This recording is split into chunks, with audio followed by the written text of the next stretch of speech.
Hi family, welcome to my channel. So my name is Joyce. I'm Joy and this channel is called Joy and Hope.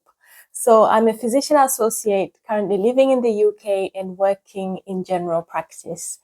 And today we are going to talk about all things cholesterol. So this channel was founded on us discussing things, health concerns that most patients present with in general practice. And I do hope this will be informative and I do hope this will be helpful for someone out there. So cholesterol, what is cholesterol? High cholesterol rather. So high cholesterol is when usually it's an incidental finding. You go to your GP, you're probably just having a routine blood test, possibly because you are on certain medications. And then we find that your cholesterol is high. And usually when that happens is your general practitioner will ask you about your lifestyle and other questions as well.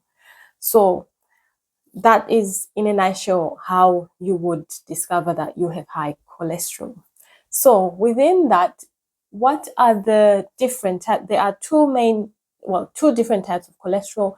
There is the high density lipids and the low density lipids. So the high density lipid is what most people would call the good cholesterol, and the low density is the one that you really don't want to have too much of. Okay, so as part of your assessment or as part of your blood test, we would also check the ratios between these two as well. Okay, so again, with high cholesterol, there are people who also have what is called familial hypercholesterolemia, which is basically it runs in the family. So it's not so much to do with their lifestyle, but it's to do with the genetics and the familial trait. Okay, so in terms of symptoms, so most of the time people don't really have symptoms as such, but if they are going to have symptoms, it would likely be like loss of appetite, loose stools, chest or stomach distension. There might be aching, joint aching is another one. Sometimes clinically, you can have a look on their eyes, under their eyelids here. There might be like yellow swellings under the eyes.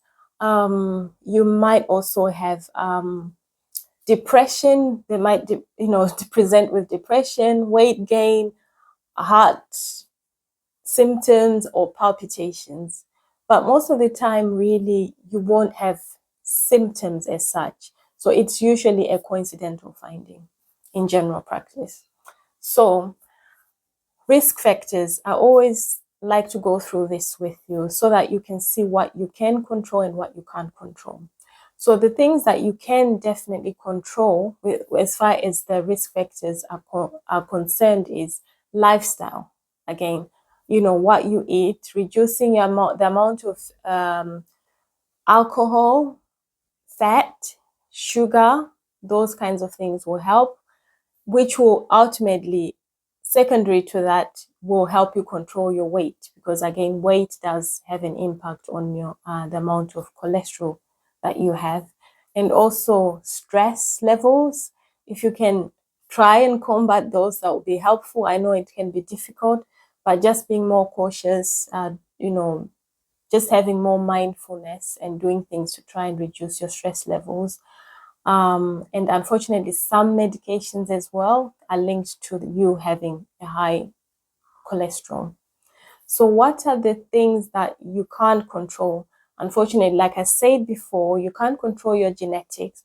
So if high cholesterol runs in the family, then it's worth, that being investigated. There are genetic tests that can be done to see if that's what's going on. The other thing is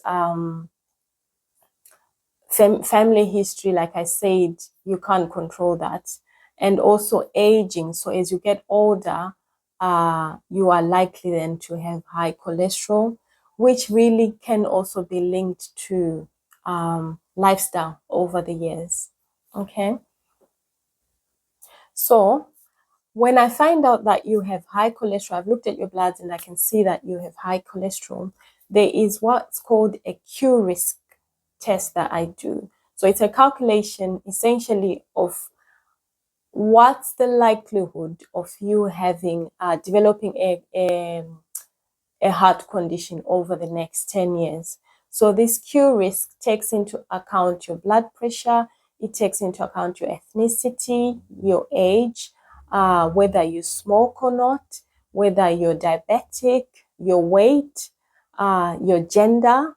So those are the main things that we feed into that calculation, and we come up with your Q risk. So if someone, once we've calculated that, if your Q risk is above 10%, so that is quite bad in the sense that we need to look at treating that high cholesterol. Whereas if your Q risk is lower than 10, we would advise lifestyle changes, and we would repeat the blood test in maybe 3 to 6 months' time to see if that's gone down. But definitely lifestyle plays a big part in reducing cholesterol, if it's not a familial cause. So, and then going on to complications. So with high cholesterol, there are complications linked to that. So if we don't reduce the cholesterol, you can end up having high heart conditions, which are also include ischemic heart disease. So that's when you start having the fatty deposits along your arteries, your veins, and then causing problems. You can then end up having, as a consequence of that, having a heart attack, stroke, or even angina as well. So definitely there is a need for us to make sure that we are aware of our cholesterol levels and being able to control those. So if you are having the symptoms that I mentioned earlier, and you don't have, there's no other explanation for those symptoms, it's worth going to your GP and then asking for a blood test. They will ask you more questions and then offer you the blood test. Once you know your results, it's always good to know where you stand so that you can be able to make changes if needed. I do hope this has been helpful. If it has, then please like, share, and subscribe. And I will be back with you shortly discussing another health concern. All right, so thanks for tuning in. Take care. Bye.